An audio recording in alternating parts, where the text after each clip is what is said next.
Hello, everyone, and welcome to another edition of Comcast Newsmakers. I'm Barbara Rodgers. Joining me in the studio now is Bob Franklin. He is the president of the BART Board of Directors, and thanks for stopping by today. Thank you for having me. You've been president since December. It's been a kind of a tough time. BART's been in the news a lot for a lot of different reasons. How have you been weathering the storm? Well, BART is a very visible public transit agency. We go through many cities and many counties, so we're used to the spotlight, and every minor trip up that we do along the way is well covered. But we do a lot of things well, too. We have a 96% on-time performance. We have budget surpluses every year, and we provide a safe and reliable public transit service for the Bay Area. How do you compare with transit systems around the country? I know one of the things you said is that your fleet of cars is one of the oldest in the country, or is it the oldest in the country? It's the oldest average fleet in the country. We've had many of the same vehicles since BART began service in 1972. So they're going on 40 years, and if we begin to replace them right now and place the order right now, it'll take about 13 years to get the whole fleet of 669 cars replaced. Now, since we're in a time of budget cuts and budget crises, is that going to happen? It's going to be tough.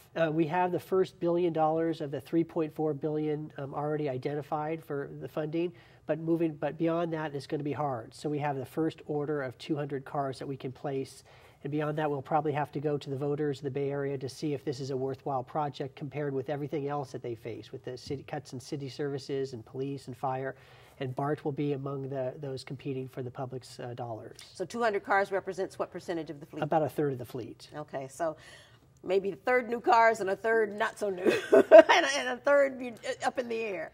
Now, one of the other things you wanted to talk about is the new late night service. I've always thought, coming from the East Coast, that BART stops running kind of early.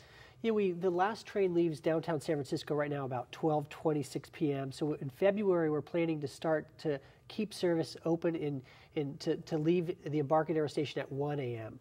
So I think that'll accommodate the people going out for a reasonable night, for plays or movies or a dinner, not the people that are staying out all night. But I think it'll be a good way to get a lot of the people to give them an option to take BART. Did you do a survey first to find out if this is something people really wanted? Yeah, there's a Facebook page with 24,000 people that have been clamoring for this. As a director, people have been asking for this for years. So I think we're going to try it and see how it goes. And is it because of cost that you don't run all night long like the subway in New York? Or The main difference with BART is that there's one track going each way. With New York, they have passing tracks. They can run local trains and express trains. BART, we can only run one train in one direction. So in the middle of the night, we have to maintain the track. That's the only time.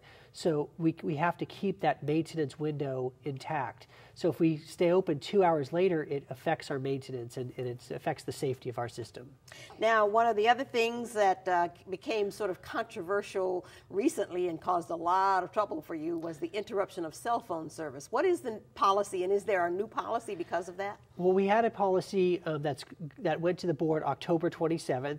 And at that point, we were looking at the policy. So when there's a future circumstance, and it would be a serious threat, an imminent threat to the safety of our passengers. If our passengers are at risk, we will consider shutting off the cell phone service under those circumstances. But in general, there will be no interruption of the service? In general, there'll be no interruption of the service. All right. Well, it's really wonderful to have you come by and talk about what's going on with BART.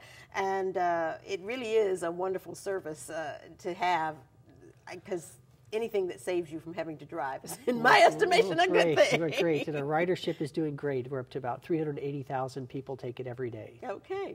Well, thank you so much, Bob Franklin, for coming by and talking with us today. Thank you very much. And thank you for joining us for another edition of Comcast Newsmakers. I hope you'll be with us again next time. Bye-bye.